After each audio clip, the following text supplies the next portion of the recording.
We're live this morning at the National Press Club here in Washington for remarks by the president of Eritrea.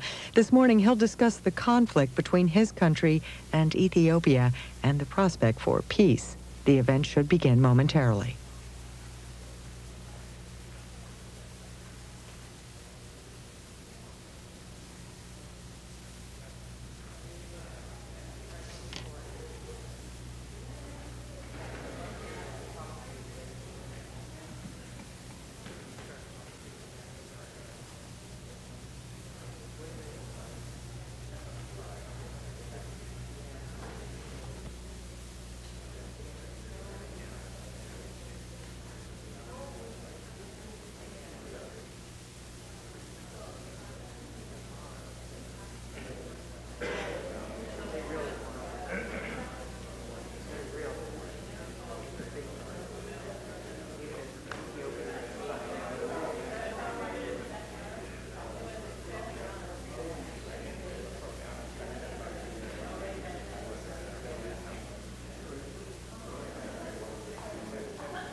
Ladies and gentlemen, welcome to this occasion.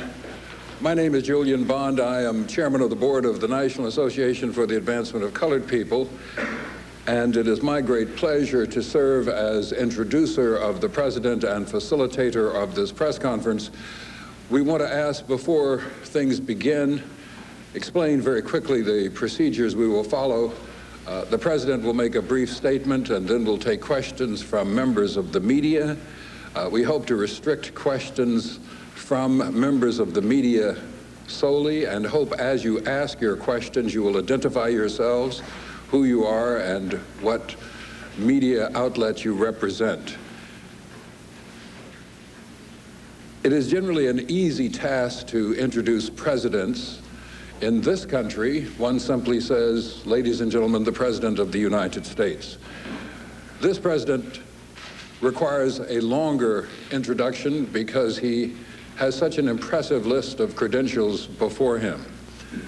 He was born in 1946 in Asmara. He attended the University of Addis Ababa in Ethiopia.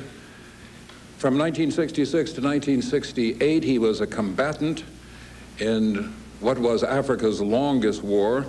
From 68 to 70, he was deputy division commander of the Eritrean Liberation Front. In 70 and 77, he was a leader of the EPLF. In 77, he was elected Vice Secretary General. In 87, elected Secretary General of the Eritrean People's Liberation Front. 99 to 93, he served as Secretary General of the Provisional Government of Eritrea. And from 1993, he was elected President, Government of Eritrea by the Eritrean National Assembly. It is my great, great pleasure to introduce President Iseyas. Mr. President.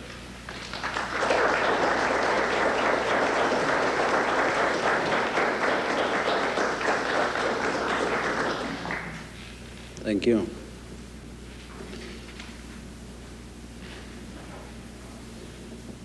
Ladies and gentlemen, good morning. We have called this conference to speak about the prospects for peace between Eritrea and Ethiopia, and to share with you my government's plans for the period between now and the peaceful resolution of our conflict with Ethiopia and beyond. 15 months almost have elapsed since the border conflict between Eritrea and Ethiopia came out to the open. The dispute actually started much earlier. At the very least, it goes back to July 1997, when Ethiopia began systematically and violated Eritrea's sovereignty and territorial integrity. But the international community was not aware about the problem, as Eritrea, considering the close relationships between the two countries, had thought to solve it amicably and bilaterally with Ethiopia. In the past 15 months, the conflict developed into the most devastating war anywhere in the world, pitting close to 500,000 soldiers on both sides, and with casualties running into the tens of thousands. Eritrea had from the outset believed that there could be no military solution to the conflict. It came up with a reasonable proposal for a peaceful solution and actively engaged the various parties, including the OAU, the United States government. Unfortunately, Ethiopia felt that it had the wherewithal to solve the problem militarily and in a very short time. That has proved elusive, and the international community, in particular the OAU, the United Nations, the United States, and the European Union, have been spurred by the ferocity of the war and the damage caused not only to the two countries but also to the region as a whole, to mount a more vigorous and closely coordinated peace effort. As a result of the realities on the ground and the serious international effort underway, the prospects for peace appear better than at any time in the past 15 months. And we are cautiously optimistic. Eritrea has already accepted the OAU peace plan, which has been endorsed internationally. The plan consists of 3 agreements: the framework for an agreement, the modalities for implementation, and the technical arrangements.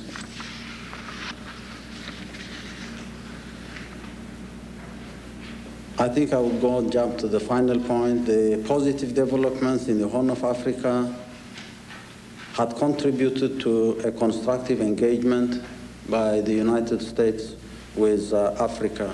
The conflict between Eritrea and Ethiopia was a setback to that approach.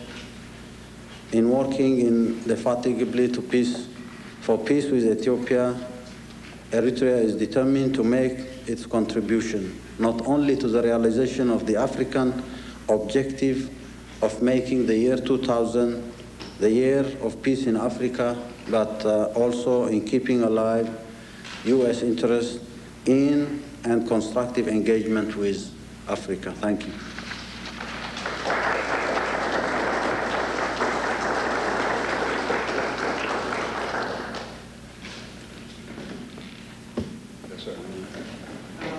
My name is John Donnelly from the Boston Globe. I was just in Asmara last week, and the feeling among Eritreans is that, very quietly said, is that your government has made mistakes as well in this. That there have been points along the way, such as when you didn't publicize the July 1997 developments with Ethiopia, that you could have done things that wouldn't have led to such a large-scale battle. Do you agree with that point of view? And number two, I didn't get the Well, are there things that, do you accept some of the blame for this war becoming such a huge war? And number two, do you believe that some of the roots of this war are basically in a family feud that between you and your distant cousin? Do you see any of that in this? I don't know if I've got your point, but I will try to give an answer to what I've understood to mean that 1997 was not the beginning of the conflict, as I have indicated in my introductory note. Observers who closely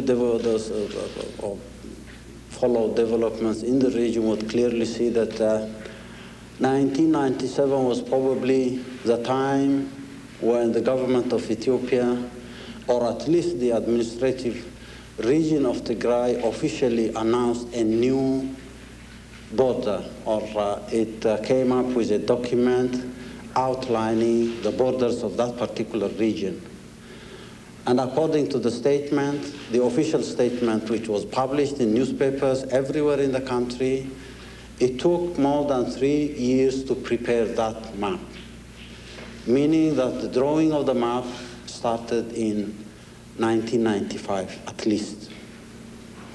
Why would an administrative region in one of the regions of Ethiopia redraw international boundaries and start drawing boundaries without even the consent of the people who are concerned, the people of Tigray, the people of Ethiopia, and most of all, Eritrea and its own people? Now, we've been talking about the border issues for so many years before 1997. We had established committees at a regional level on the administrative areas on our borders or common borders. We finally formed a high-level commission involving the defense, security, and political institutions of both governments to find a solution to this issue. The Ethiopian government consistently was saying that it has not completed its study or research on the border between Eritrea and Ethiopia. One very paradoxical development at that time was the introduction of the new currency of Ethiopia. The new currency was introduced on the assumption that the older currency had a map of Ethiopia embossed in the currency, which included Eritrea as part of Ethiopia. Now, the new currency was introduced with a new map of Ethiopia.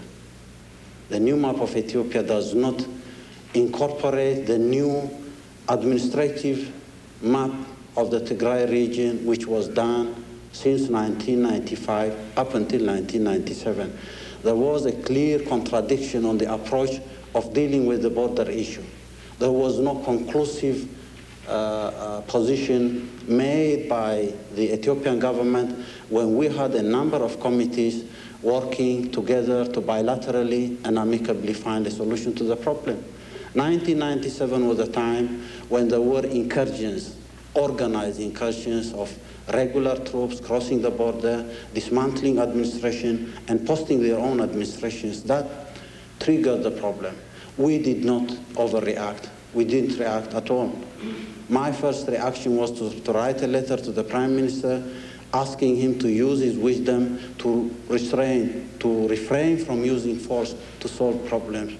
And that's made public, was public at the time. That kind of using force to resolve the border issue continued in 1998, January. Again, another incident happened where troops had to move in, dismantle an administration in the southernmost tip of our country, and then impose their own administration. We complained, and we called for the Joint Commission to find a solution to that problem. It was not possible because we were told that the government and its institutions are working on a new document and trying to clearly identify where the borders of the two countries lie. We were waiting with patience. Unfortunately, things deteriorated. The government moved more to impose policies of repression, dismantling administration, removing populations from their village, which I think at the end of the day, 1998 provoked a reaction. And that reaction was not an overreaction on to my understanding. We tried to show restraint, but again, the fact that the Parliament of Ethiopia on May 13th announced or declared war was what internationalized the issue. We didn't, even at that point, want to have the issue out of a bilateral engagement. I again called on the Prime Minister, asked him what the wisdom was to go to the Parliament, which doesn't know anything about the situation and the events, to declare war. It could have been resolved quietly, bilaterally, without making too much fanfare. Unfortunately, the choice of the government of Ethiopia was to declare war using the Parliament as a vehicle. And that was when the attention of the international community was called at the conflict. I hope I have tried to go beyond what I understood to the question and answer our position as far as 1997 and the incidents are concerned. The second point was... Do you see this? I understand what happened prior to 97, in 97, and I respect that. But do you see this as well as when this conflict started erupting, that the two governments, that your government and the government, and Ethiopia's government, could not resolve this in part because you were so close at one point that that's a fight in the family at all?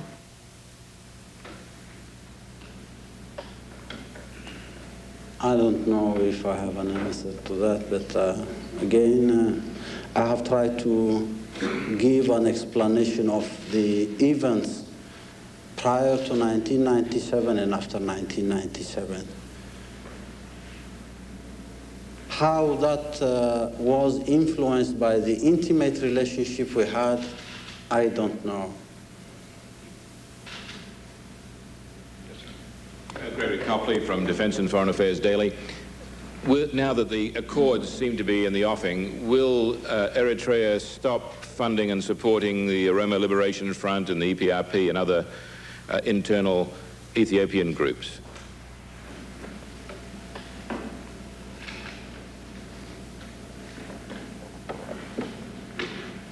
I would be dealing with that question with the assumption that you're saying we are supporting the movements you mentioned.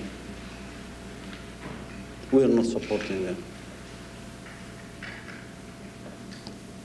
Our policies towards these organizations will not change the situation in Ethiopia in any way unless there is an internal circumstance that would be influencing the government, opposition political groups, and external intervention might not mean much. These groups have been there all the way. The Oromo was there 1995. After 1995, we worked hard. We worked together with the TPLF to bring about the involvement of the OLF in the transition. And after the transition, unfortunately, that did not work. The relationship fell apart, and the OLF withdrew, and that was it. The opposition groups everywhere in Ethiopia, in the Afar region, to mention. In fact, 1997, when Ethiopian troops had to move into Abadime, it was in hot pursuit of what they called was an opposition armed group in the Afar region. And we were asked to collaborate with the government to cordon that group that was fighting the government in the Afar region. The Somalis have been there fighting all the way, even though the events in the Ogaden were camouflaged or overshadowed by the problems in Somalia proper. These things have been there. The question now is not the military support these people are getting. It's the political solution that is required to allow the participation of all groups in Ethiopia, Oromos, Amharas, Tigrayans, Somalis, Afars, and other groups. Has the government been successful in doing that? This is not my business to comment about. Is the government willing to deal with these issues in a manner that will contribute to the stability of Ethiopia? Again, this is a business of the government in Addis Ababa. It's not our business to get involved in this matter. Tactically, people might assume that it's wise, it would benefit Eritrea to support these groups militarily at this point in time. We have said whatever we do, whatever we give in terms of moral support to these people will not change the reality in Ethiopia unless there is a situation which guarantees or warrants that a change should come by opposition forces or the government for that matter. Thank you. Paul Corson with CNN International. What is it that makes you cautiously optimistic? And do you think the Prime Minister of Ethiopia now works more closely with the Parliament to prevent things from becoming undone? Well, I think we have a justifiable reason to be cautious about this matter. When the framework agreement came about, it was a general document with a number of issues that were ambiguous to our understanding, and we had to ask questions, and I think it was fair to say also that Ethiopia had reason to ask questions. The government in Ethiopia did not even raise questions at that moment. It readily accepted the document. We said we need time, we will have to ask questions because it was a general document. Now, leaving aside the developments of the last 12 months until the summit was held in Algiers, the modalities for the implementation clarified a number of issues.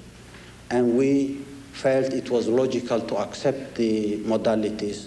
We already had accepted the framework in February, but again, the summit brought a document that clarified a number of issues and made it possible for both of us to see through the modalities that the implementation will take place in a clearly defined time frame and procedures. Now, finally, the OAU, the Algerian government, the United Nations, and the United States government brought in their experts, military, legal, political, and technical experts, to see that they produce a document. They called it the technical arrangements.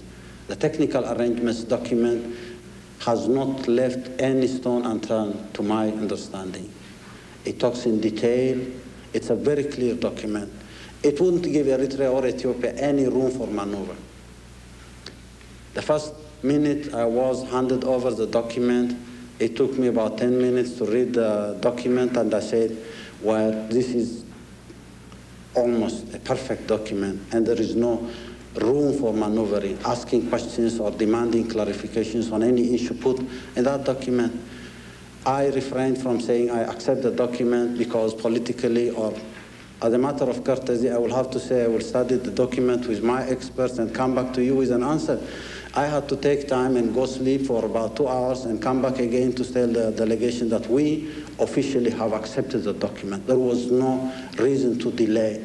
We have 3 documents: the framework agreement, the modalities of implementation, and the technical arrangements, which includes details of implementing the arrangement. Now, Ethiopia is said to have asked time to study the document. They have put a number of questions. I don't exactly know the content of those questions.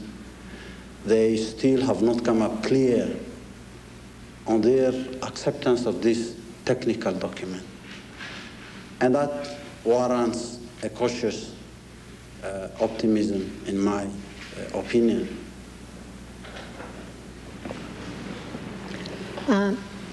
My name is Adanich. I'm from Voice of America. In fact, Ethiopia is saying that it doesn't believe Eritrea accepts the peace plan. Mr. Abai Tsahaye gave a speech to Ethiopian community last week, and he said that if Eritrea says it accepts it, it's because it's weakened, or maybe it's trying to get time. And he said Ethiopia's first option would be to continue with the preparation for war, and only if Eritrea accepts everything Ethiopia says, then the peace plan, Ethiopia could take it as a second option. And he said that, to use his words, Ethiopia must break Eritrea's spinal cord. And what's your response to that? I don't know, I would be laughing, probably amusing myself about these statements that have come from Minister or Mr. Iseyas Afeworki. Ethiopia does not believe. This is a perception on the part of Ethiopia. We have officially, through a written letter by me to the current chairman of the OAU and everybody else, accepted all the documents. Why can't the government of Ethiopia believe that Eritrea has accepted the documents put forward by everybody else? Why does he want to believe that Eritrea has not accepted these documents? What guarantees does he want to believe ultimately that Eritrea has accepted this document? As to the statements coming up, I don't take them seriously. The problem is this government banked on Eritrea's refusal or rejection of any arrangement for a peaceful solution. And this was, again, a perception. They wanted Eritrea to reject, to have a justification for continuing the war, misleading the Ethiopian people, and particularly the people in Tigray. They want a justification for continuation of war. Why? This is a domestic political problem for the government. The government wants a justification for its survival. It wants to continue to survive by telling people that there is an external threat, there is a conflict with Eritrea. We are not in the business of giving this government an excuse to mislead its people and continue to war. Now, whether Eritrea is weak or not is not the business of the government there. Why should they bother about our weakness or strength? It doesn't have any bearing on the substance of the matter that is put forward as a solution to the conflict we have, and that is a border conflict. Whether we are weak or strong doesn't matter. I think the events of the last 15 months have been very crystal clear, and I don't think there is anyone having the illusion to believe that Eritrea is weak at this point in time, and that's one of the reasons why it has accepted the modalities and the technical arrangement. I wouldn't be interested in talking about our capability to defend our sovereign country and our military capability in a number of issues. It doesn't make any sense at all. Talking about military capabilities and bragging about what one can do and what one cannot do does not make any sense at all. It's a senseless logic of people who have their own perceptions about this conflict. I wouldn't challenge Iseyas Afeworki about what I could do on the ground militarily or what he could do on the ground. What does it mean, after all? Does it make any sense? We're talking about a solution to a conflict, a border conflict. And we'll have to deal with that without regards to whether the other party is militarily weak or strong, whether the other party has got planes, tanks, artillery on the ground. It doesn't make any sense to me, and I think any observer who's followed developments the last 15 months clearly knows the situation on the ground. I wouldn't bargain on the assumption that I am strong or weak militarily. I would like to find a way and judge the proposals coming from anywhere on their merits, not on my capability to defend or on my military resources. And again, the call for military preparation on the part of the TPLF regime in Ethiopia is an illusion. Mr. President, my name is Frank Smythe from IntellectualCapital.com. Ethiopian diplomats say that the reason they believe that Eritrea has not accepted the OAU framework and the modalities is because Eritrea continues to demand compensation for Eritrean nationals and their property that's been confiscated as part of the deportees that were expelled from Ethiopia last year. So could you clarify for us, is Eritrea pursuing this demand parallel to the peace process, or is this a condition, as you see it, to the OAU plan and to the modalities? Did you say that Eritrea has not accepted the framework agreement? Ethiopian diplomats claim that Eritrea has not accepted the framework again, I would because like of this to correct that and say we have officially accepted the framework agreement in February through a written document to the then chairman of the OAU. We have accepted the modalities in public during the summit in Algiers. We have accepted the technical arrangements through an official letter sent to the current chairman of the OAU. Now, I don't think there is any illusion as far as that is concerned. Now, in Algiers, we mentioned that among other issues, because that is also mentioned in the framework agreement, the humanitarian aspect or the humanitarian dimension and the consequences of the conflict between the two countries is supposedly part of the deal or the arrangement as far as the framework is concerned. And we mentioned the fact that we have more than 60,000 of our population expelled illegally from Ethiopia, innocent civilians expelled, but again, the sad thing about their expulsion is that they were humiliated and their property, which amounts to about $800 million, is confiscated. Whether that is part of the deal or not, I won't bother about the border issue. The border issue could be resolved by demarcation or by what we can now see as a technical arrangement for the resolution. But this case remains to be unresolved. There are 60,000 people expelled illegally and their property confiscated. We have the right and an obligation to all the time raise this issue. This is not a precondition. It will not be a precondition now. It will not be a precondition tomorrow, as we would like to see the border demarcated without preconditions.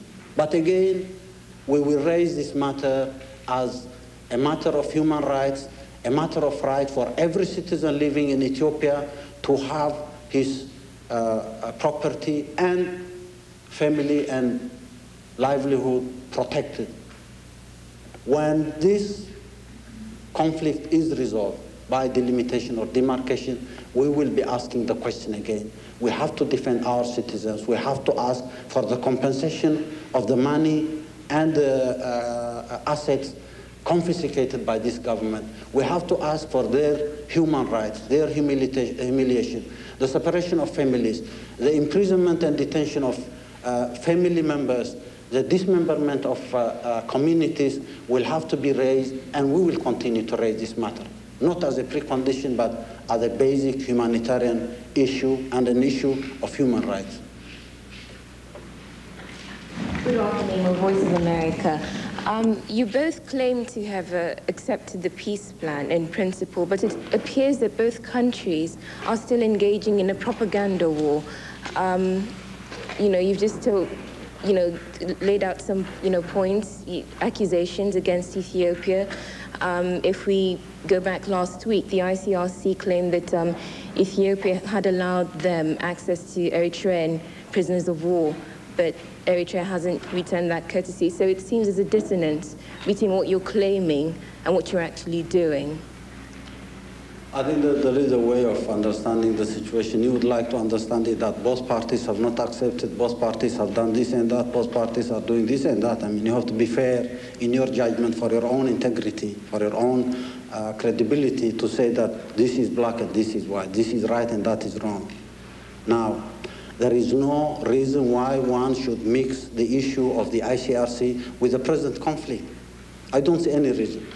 In that, I have heard a statement coming from the president of the ICRC, who never mentioned to me that he wanted to see the prisoners of war on our side. He never mentioned it.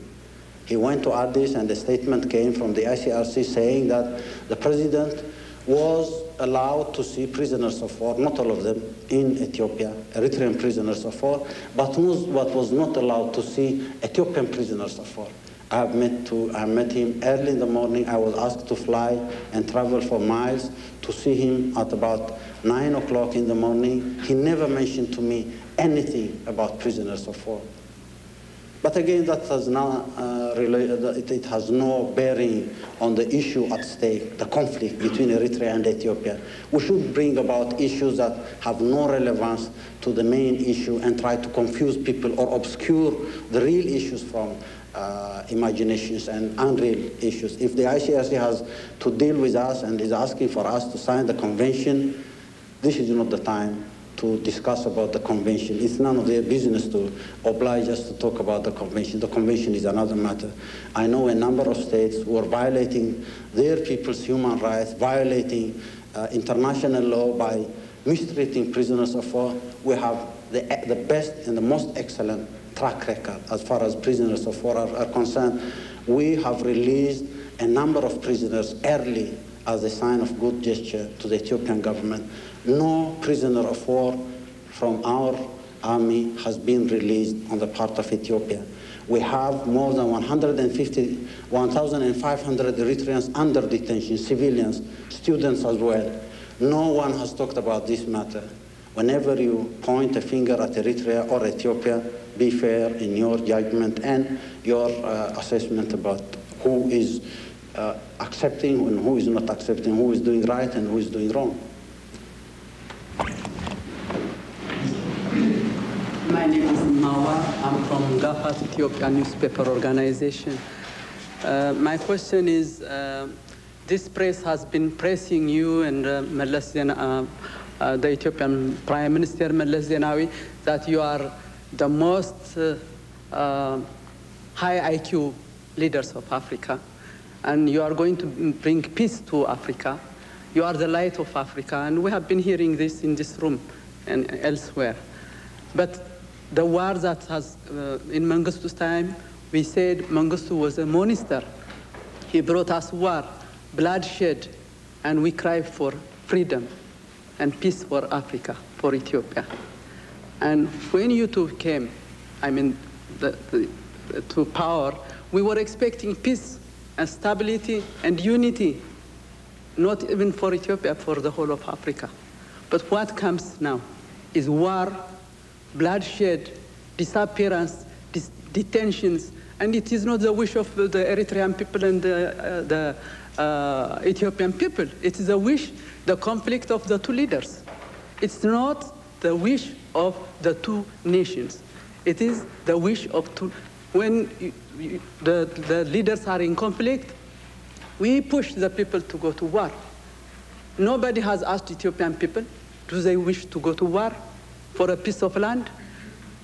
Anybody ask the Eritrean people, do they want a war because of a piece of land? No.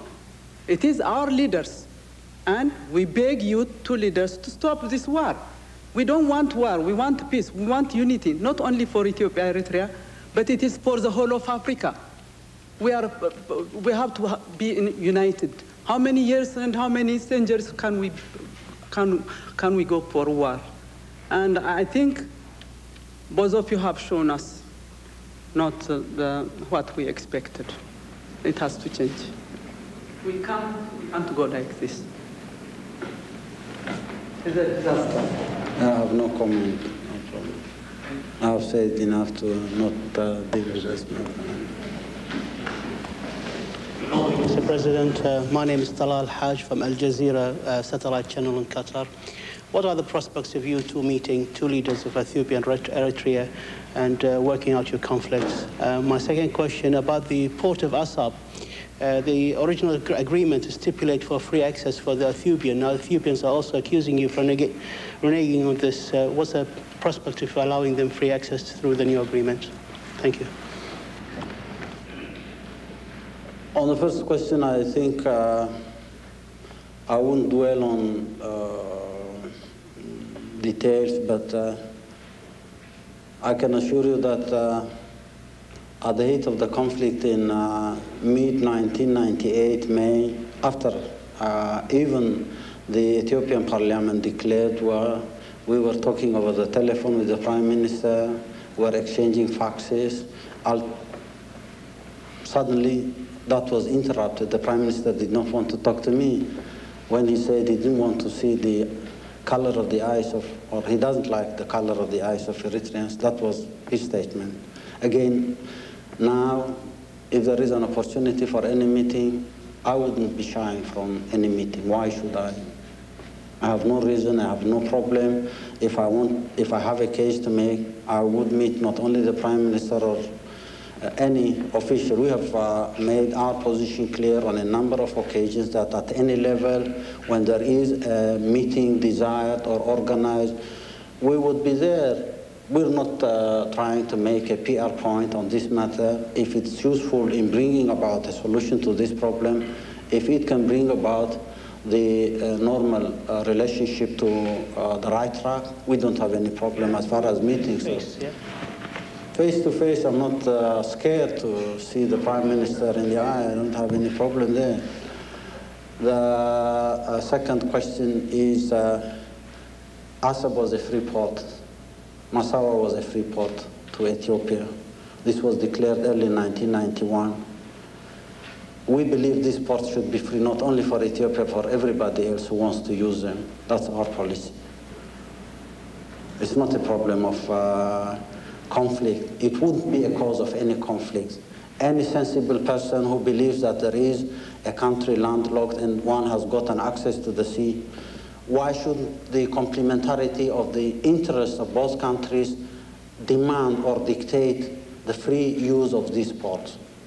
And with globalization taking everyone else by surprise, I don't see why the issue of ports should become a problem.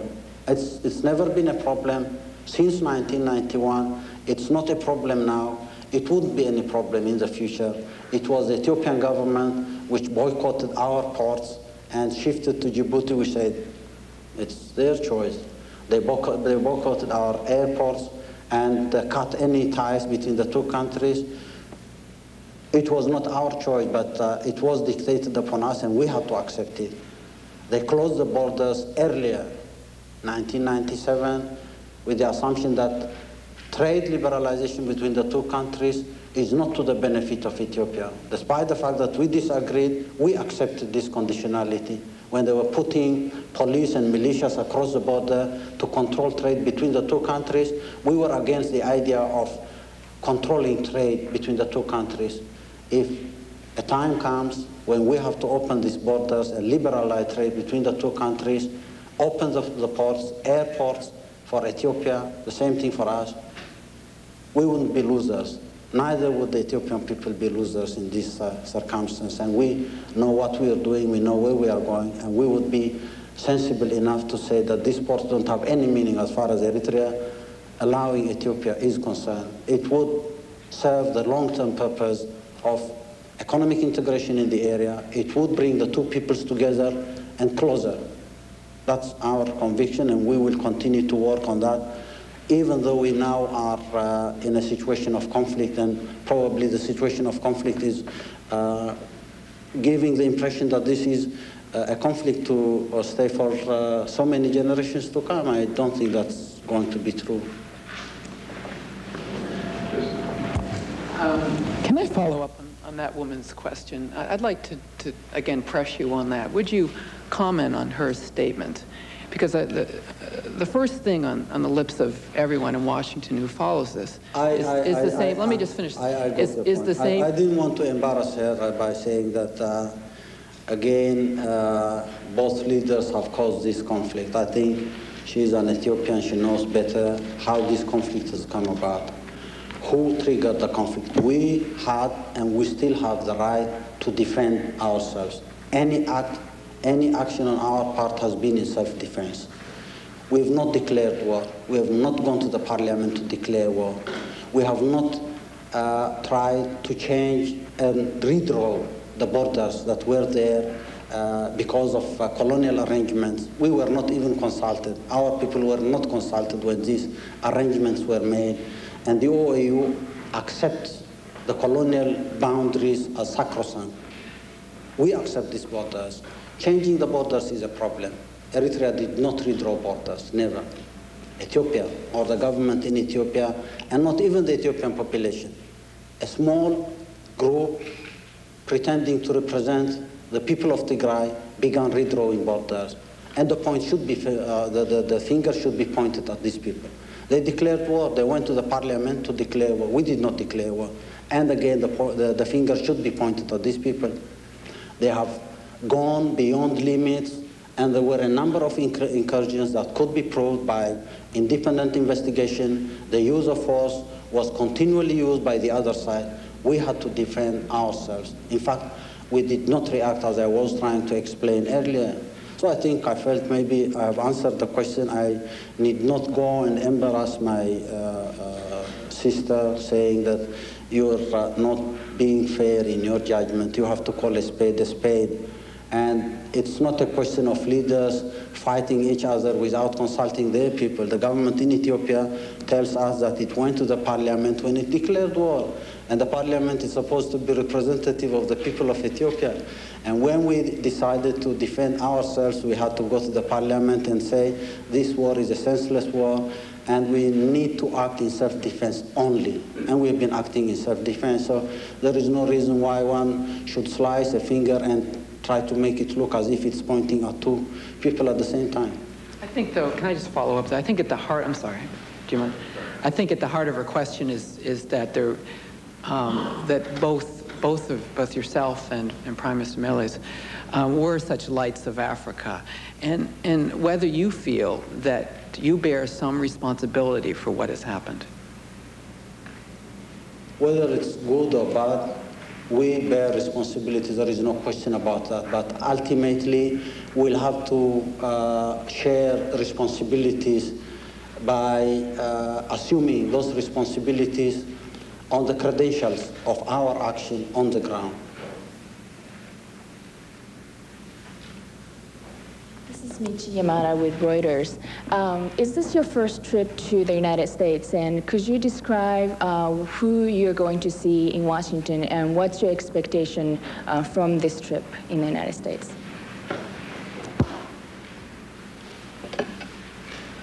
I don't think this is my first trip to the United States. I've been here in this town a number of times. I'm here because I was invited by the community in this town, the United States and North America at large. And my business is to talk to the community here. I've had a nice evening on Saturday talking to these people, and that's my business, at least for now.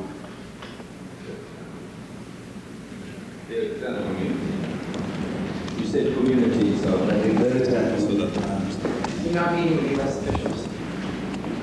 I have no intention. I have no arrangements. I don't know. But again, this is an unofficial stay in Washington, and whenever I'm allowed or given the opportunity to meet any official from the United States government, I would be more than happy to do that.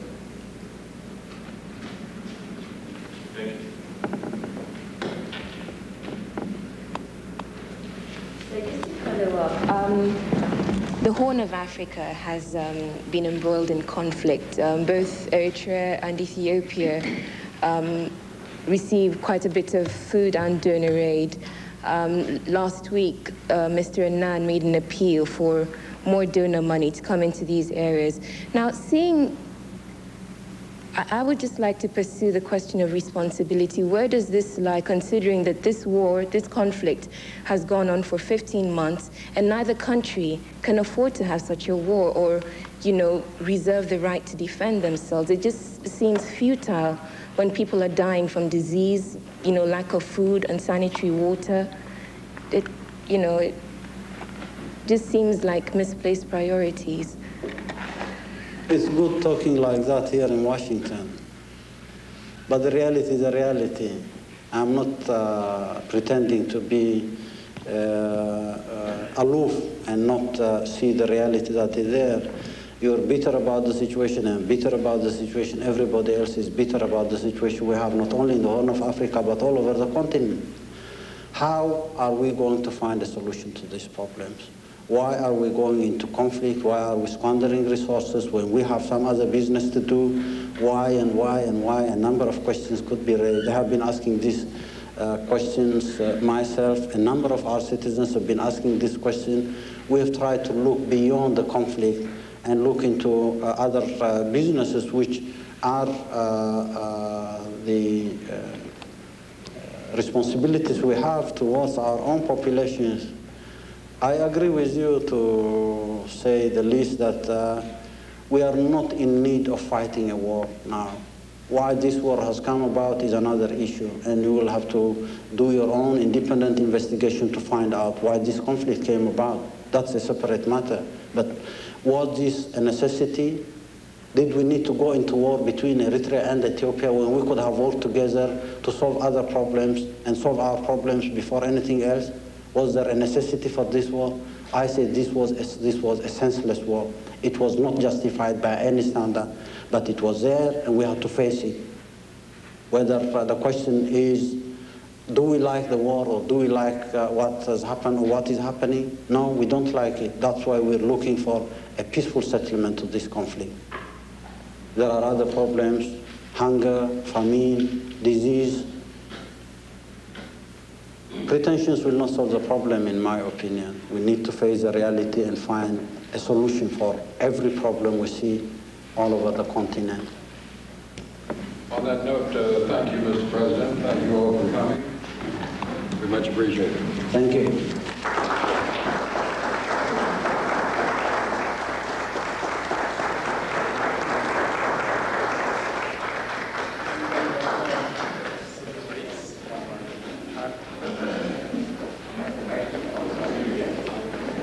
Julie.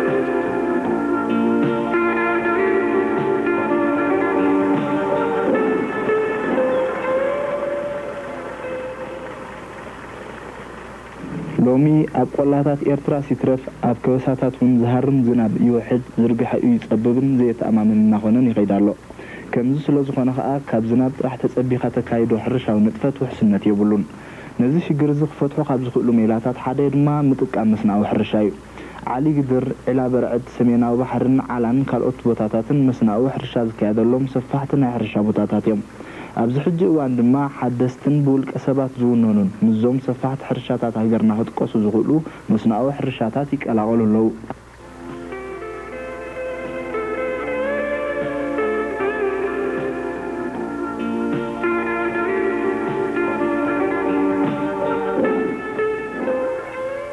حدا أبنت نايزي أبزوبا غاش باركا أب كبابي تساني أبوش تشعات ورحي كبابي 300 هكتار زلمعي كبابي 500 هكتار أب مسرح لمعات زلو خصاب حجي أستاذ 6 مليون بر وزأز تقبرلو بقاتو مبرهتو أصفها ودلقس زونن مسنا وحرشايو نزي حرشازي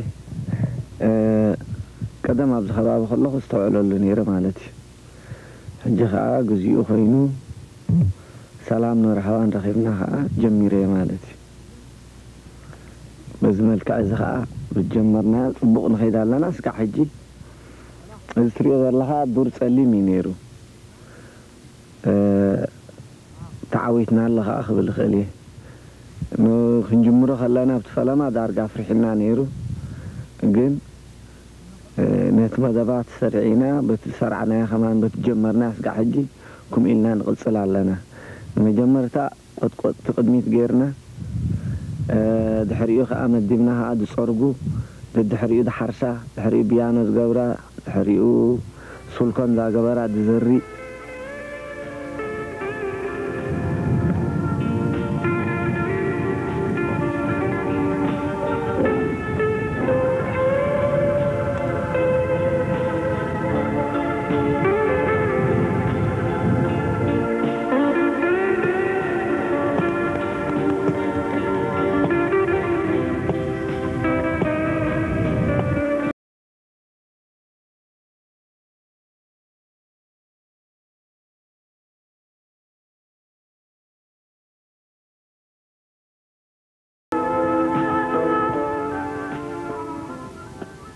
إذا حرشازي جناق جمر كلهم زنبرة رئيتا وداديركا نابز حجي بتحوه زول درجة مغيارو نوزحات زجر منجري مستسعوق ጫካ منبارون كان أصريخان ناب فرن عب تسفان مبسحقا بمعريون بوز حسابات زي كون قداي مسيلوهم زنبريو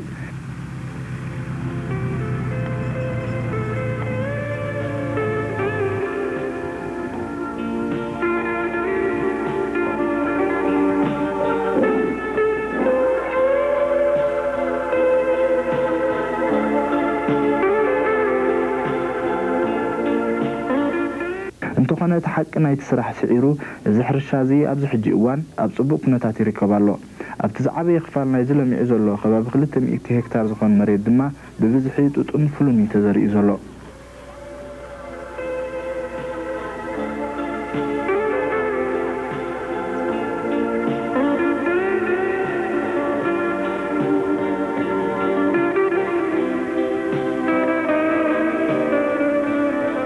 قوسي رغيبنا كم توت حاجة ده يزرعني قلنا دالو سب نحنا جن زرقنا يو تعويتنا توت أخون صبوا وسيت رغيبنا كم فول كمان كم زتريو ذلهم كا تتصبينا كمان فول انت ده حيزاسي 5 6 100 قلبلو أبزقن كابتو ماي ديو كابتو بوتا ديو ولا توسعنا نار إلنا ديو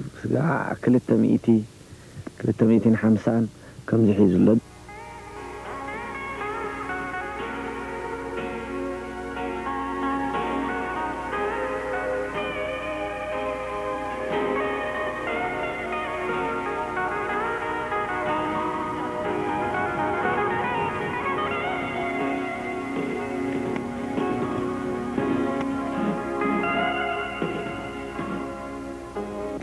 زحر الشازي خبز جمر كساب حجي أبتو زوباز ركبو أبالات منيستر حرشا مسوانا نتحرشا أتو مبرهتنا ترقبو قصال مصنعات يمكو قبرو صنيحهم أتو سلومن يوهنس أبال نايتا مصنعات تكايد قجليو علامة مصنعتهم كأب بخمزي يقلصو أتي كند علامة انتايو ولا سوء يقبر رومبر نحنا انتنا تكنيك دقف اندهارنا الزي خبابي مستي حدثي أخال يتعاطاتو زلو كمي يخيدارلو كنتات حامد متشوديو اتخيل ما خميو اتي مهرتي خميو فرق التحازو خميو كوتاس كله دي اغرونوميك داتا زبال ندات خاطاتنا نوصدو لنا مالتيو دحراي زي نت مينستري بعبيو خمان ريكومنديشن ابز خبابي زي مساله اخلي وي زرعت خون خاليو ابز بل مدبنا تاين كنبصحنا خلينا مالتيو ابز حرشا زي زياده كله زغرم سرنا يابقلا تزريو مفرايو كابزناب كيكون كا كم كلهم نيجيرا دين زرعتي بمسنو ماي ناستخا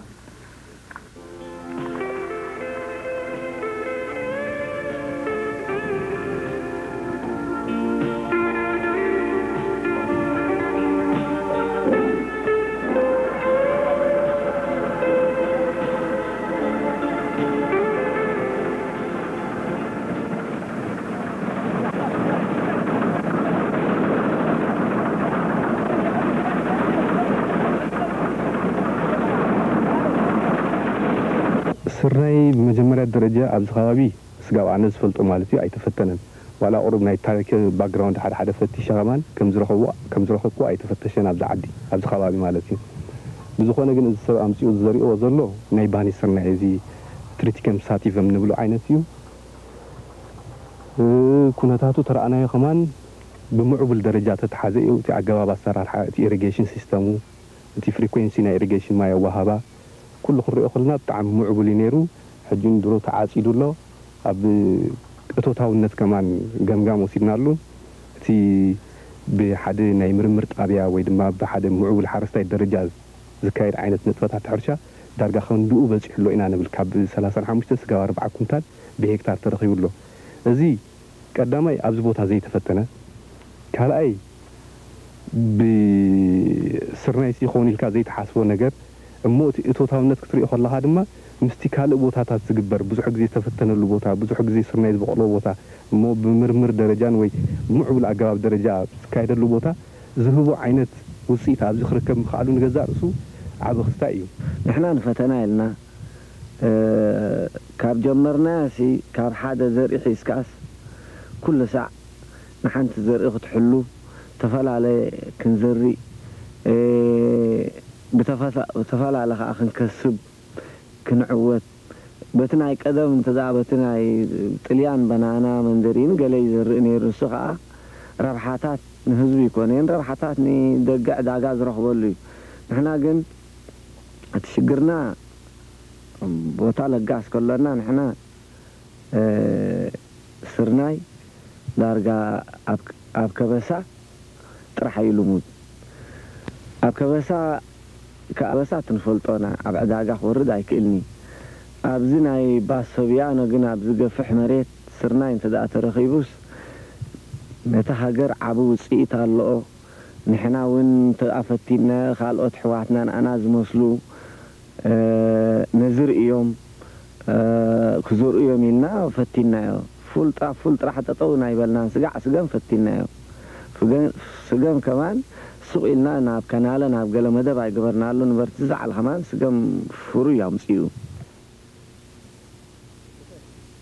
مريت نزحرسا نزهبك نطرف رخا ابركيتا تملسلكا نزن مريتن حرستاين ز اساسر عيون مكياتكا ما يوسان نغري نزو خنوتات زب مردا حرستت هاجرنا ابتقصال ماي زيركوبون زو وحدن كبابيتات وحيزات اندالوين علاتات اندافعاتن مسناو حرشا ناي متقام لمدي كاب عمتاتا معبيلوم مصنح غدايو انتخونه نعشت زرادينين وسن عين زراتن كام متقامتي عديو علون نزو خنوتات زن معراين دنجل مريت حقيقاتن زلا شاي زياده نمتقامني خا اوش 9 ورحد استخايده حيال تعري اب كباب تسني اب جمجم رباغاش مسناو حرشا بمسلسال سرنا يبقى استفلا لا عين زرات خا استفلا لا ايوانات كفرم كاتم كم زخل ترغاغي زلو دنجل مريت كا تعارن زرا انبر فرصاما خان محبسي دلوتي لالا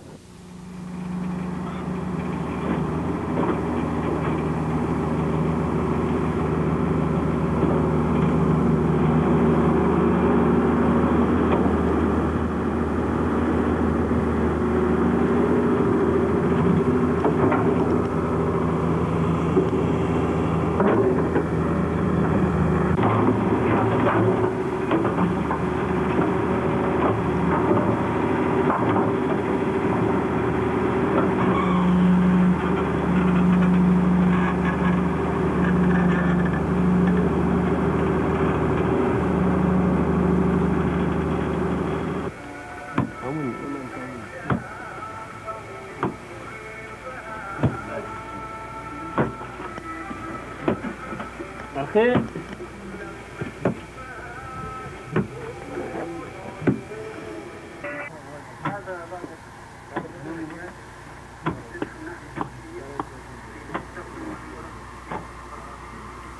مريت نملمع عتو مبراهتو دحراي بلن نسو مريت كي هابكايا ايتهبنيا سلازي مهرتي شاين تدليه كفسس كهبا كصعر علني كوم انت غير طرحيه ابت علامه يزبصح زبريتو يزلو بو دما يقصاب حجي نزحرشا زي ماين مستاي زغلغلا كبابي 4 عيلاتات في حيرو زسرح زلو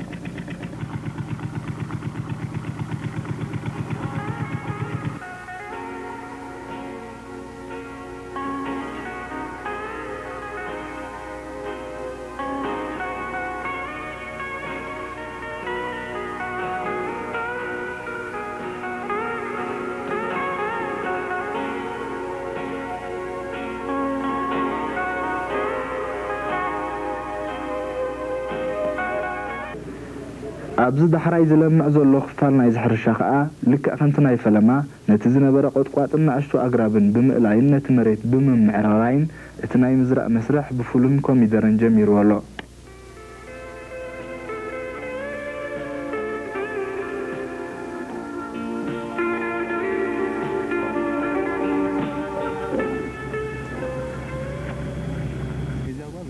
نوتو ما بتخبابي بحرشان مغاسن كال انز نبابرو تقماطن كاب كالق بوتاتات زموصون زحرشازي عب حاجزن تمرتن كوينو مالو بفلاي كوا ابل الراديف نزصن حمار رايا ام قيارن نزنبرم شغلت الونت ام مقلالن اتناي سرح ادل نخلو بمعرس لو زفنا خا دق نستيونا تسرح تساتيفن ان سرحا اوتوت كرخبا جميرنا لوا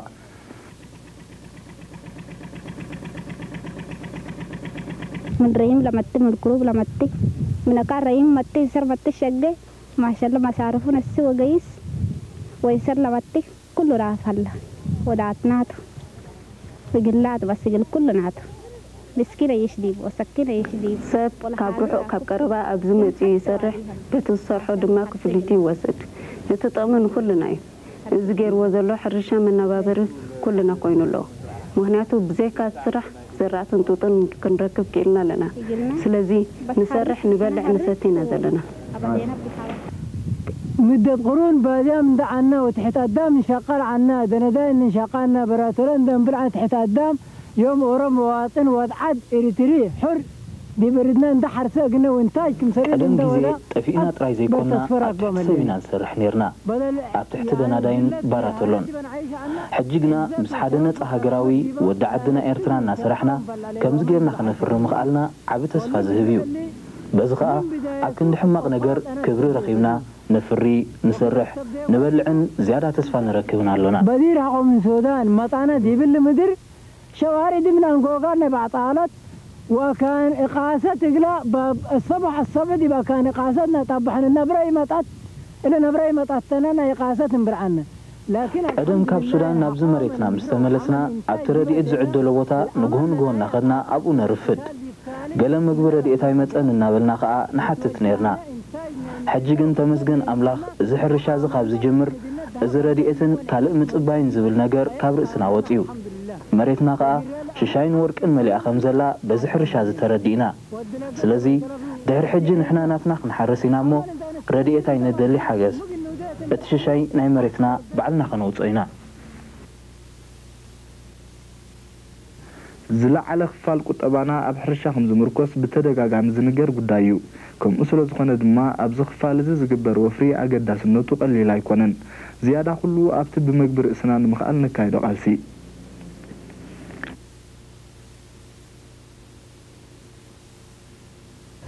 ኣነ እንታይ ዝብል ብዛዕባ እቲ ናይ መግቢ ملو زهجر إرتراسي نفسها كيل ملو وحسنة الله يزبل سلمنتاي أنت دا بقفحو معبل أسرار حان تدع تفرحو أنا أنت أخاب كباب تسني كمان حلف زبي إرتراي أيبلني أنا مقبنا أنا زخون غير ناسي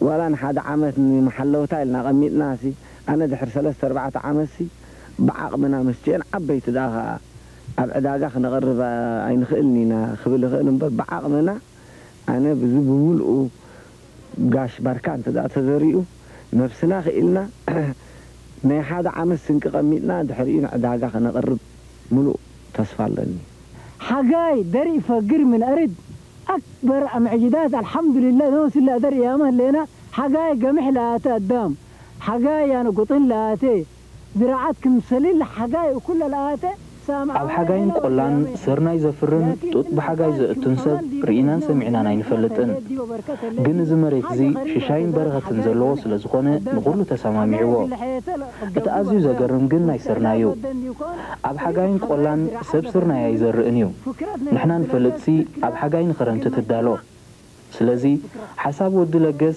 حساب نحبرة السبيو مخنياتو أب حرشات راي زيكونه أب رأسناون حسابات توفيرو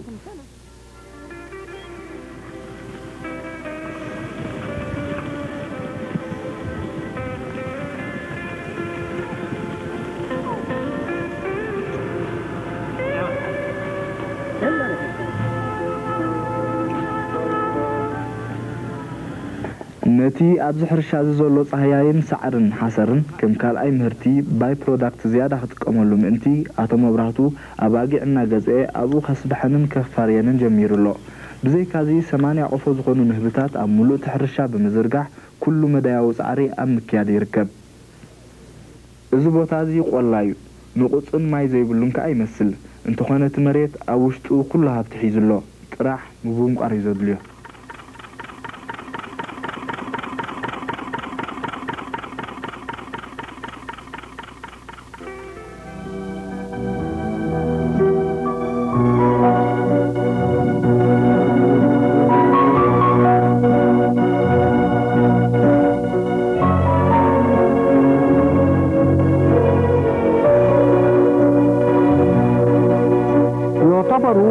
ساوى الزراعي أحد أكبر المشاريع الزراعية المروية في البلاد، حيث يعد إحدى التجارب الرائدة في نحو الارتقاء بالقطاع الزراعي وإدخال نظم الزراعة الحديثة، مما سيكون له مردودا إيجابيا نحو الاستفادة من المقومات الزراعية التي تتمتع بها البلاد وتوظيفها التوظيف الأمثل.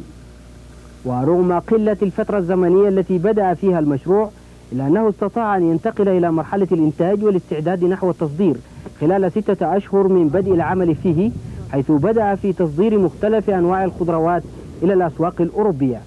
وعن مشروع ساوى الزراعي وتجربته يحدثنا المدير العام للمشروع السيد إياس أفيوركي قائلا: زي حرشة ساوى أجرو إندستري إعطاء تقاليد كان أمامه انتهينا بزمناوي أكباد ما تتقيمه استفعل أحملتم ترى نجاراتهم نمفرائي زي إتي نبعت عوزقني ويكأني إتي نايك عربة علامه مالتي تصبحات مريت سقع 10,000 هكتار زبطح سبع حجي 1600 هكتار 700 هكتار أبيلو المعنا لنا مالتي كاب زقاني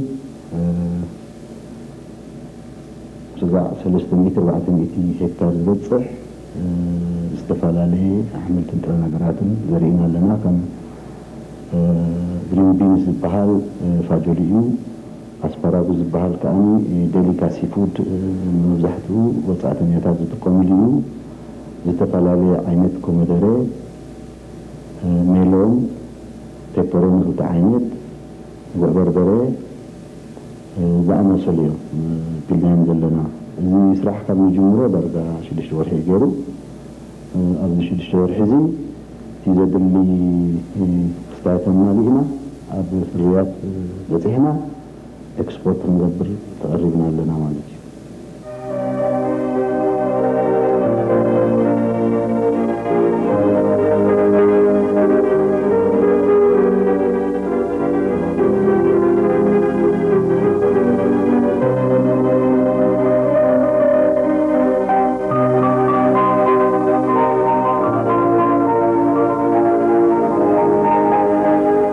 المشروع أنواعا مختلفة من الخضروات بمواصفات عالية الجودة يمكنها أن تنافس في الأسواق الأوروبية، مما يؤكد أن استخدام نظم الزراعة الحديثة واتباع أساليب علمية في الزراعة يمكنه أن يساعد في تسويق منتجاتنا الزراعية في الخارج.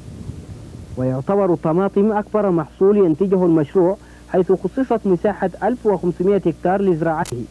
ويتبع المشروع نظام الدورة الزراعية، فبعد أن تنتهي مرحلة حصاد محصول الطماطم يغسل المحصول في أحواض المياه وينظف من الشوائب، ثم يعرض للشمس بغرض التجفيف، ثم بعد ذلك يتم تعبئته في كراتين صممت لهذا الغرض. وعن جودة منتجات مشروع ساوى الزراعي يقول السيد جوراتو جوزيبي مدير مؤسسة أجرو سيستما لتسويق المحاصيل الزراعية في إيطاليا وأوروبا: Sono stato invitato dalla Sava qui in Eritrea a verificare le condizioni e la possibilità di poter esportare soprattutto in Italia i prodotti da essa coltivati.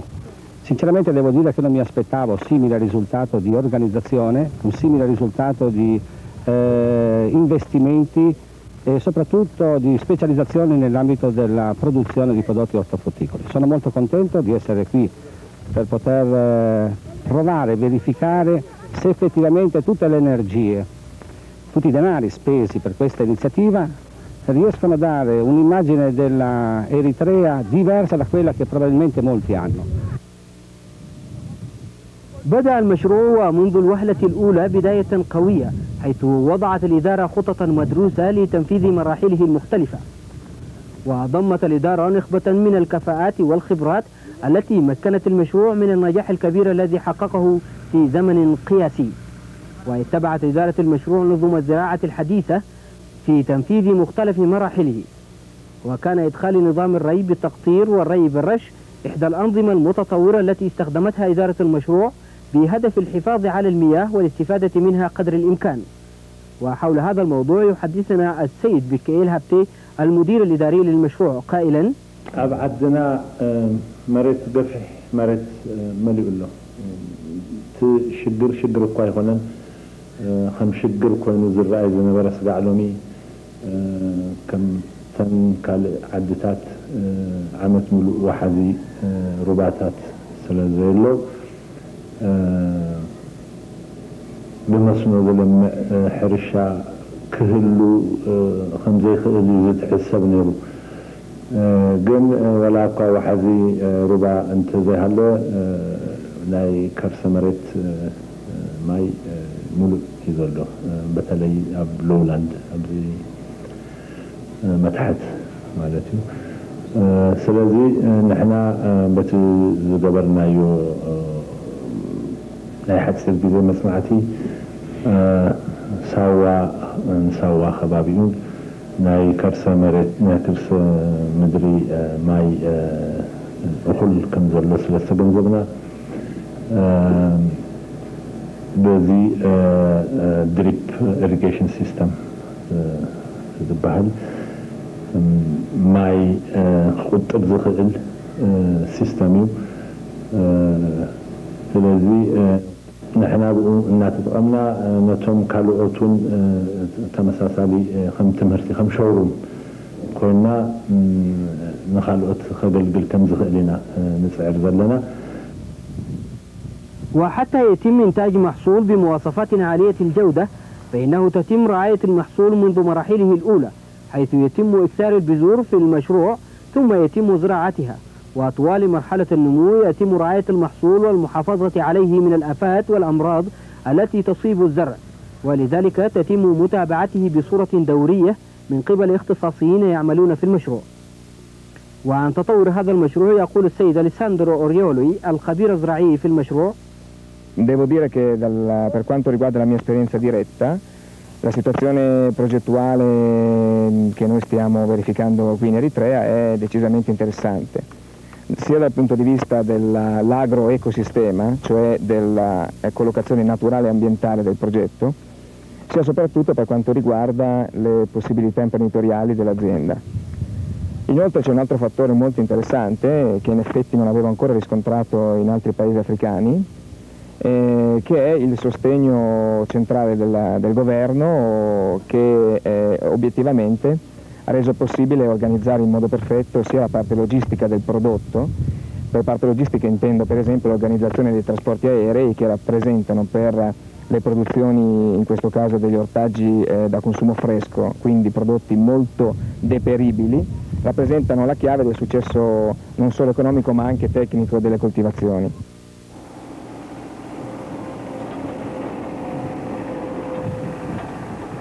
بفضل المجهود الكبير الذي قام به العاملين في المشروع وكذلك الخطط المدروسة والعلمية التي اتبعت استطاع المشروع في بدء تصدير إنتاجه إلى إيطاليا بعد 6 أشهر من بداية العمل فيه. وقد دشن أول دفعة مصدرة وزير الزراعة السيد الرافايني برهي الذي ألقى كلمة بهذه المناسبة جاء فيها: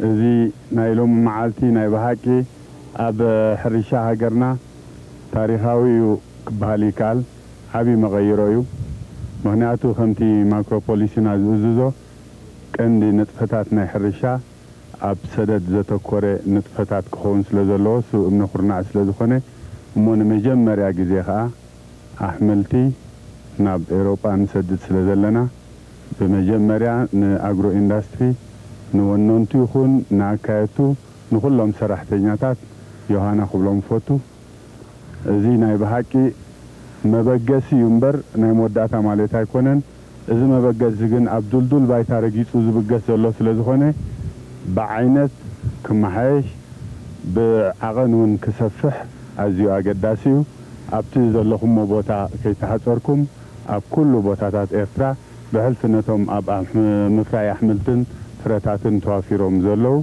أبزناتاتكم درجة بوضحو بحبار كاني نابكب زبالة درجة بوضحو تسفالني بذي كاني ندقنا يوهانا خبلكم فوتو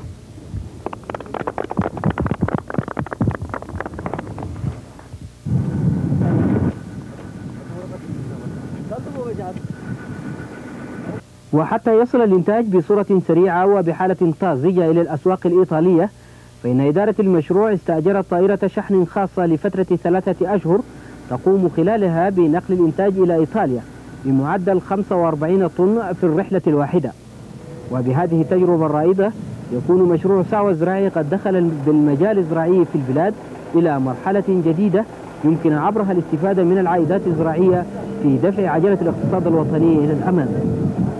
وعن الخطط المستقبلية للمشروع يقول السيد إياس أفيوركي: ما تحرشا سفيع في مدواتنا لك تنحرو نحن أبي نشد شوارع موقعنا بتعمي صبوا بس كيسنا نقول أبزق تصالون درجة حجي أم جمار وإحنا قلنا مالتي تصفى زورت أيقونين نبحث في صبوا نحن خلنا نقول تخيلنا وهذا المحدود تخيل ما بيننا وتسيط أيقونين لما عملوا مستي حد بروجكت ناس خيد نظام حرستوت على إرترا بلو أو تقول ورسم بعد بركة بدو جلة دا بلكة يدون تمرت يكون نوعان يكون كرنجرات يكون بري يكون متكتت على نايت حرشة يكون إذا كل ذي أتي أو تقول لا أما عبلكة كتكيد على بلكة ما تعطون مقبالة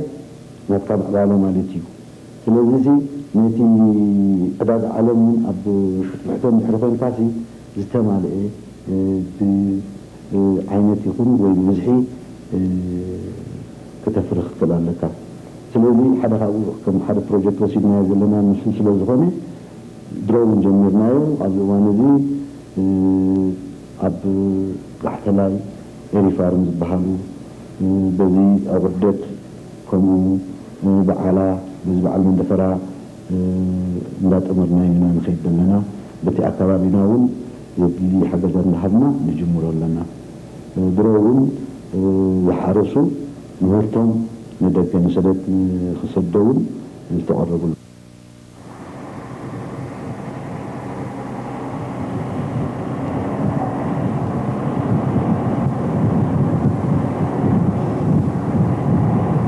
إن مشروع سعوة الزراعي هو إحدى المشاريع الزراعية الطموحة التي تساهم في النهوض بالقطاع الزراعي حتى يلعب دوره في تقوية الاقتصاد الوطني عبر عائدات التصدير من العملات الصعبة.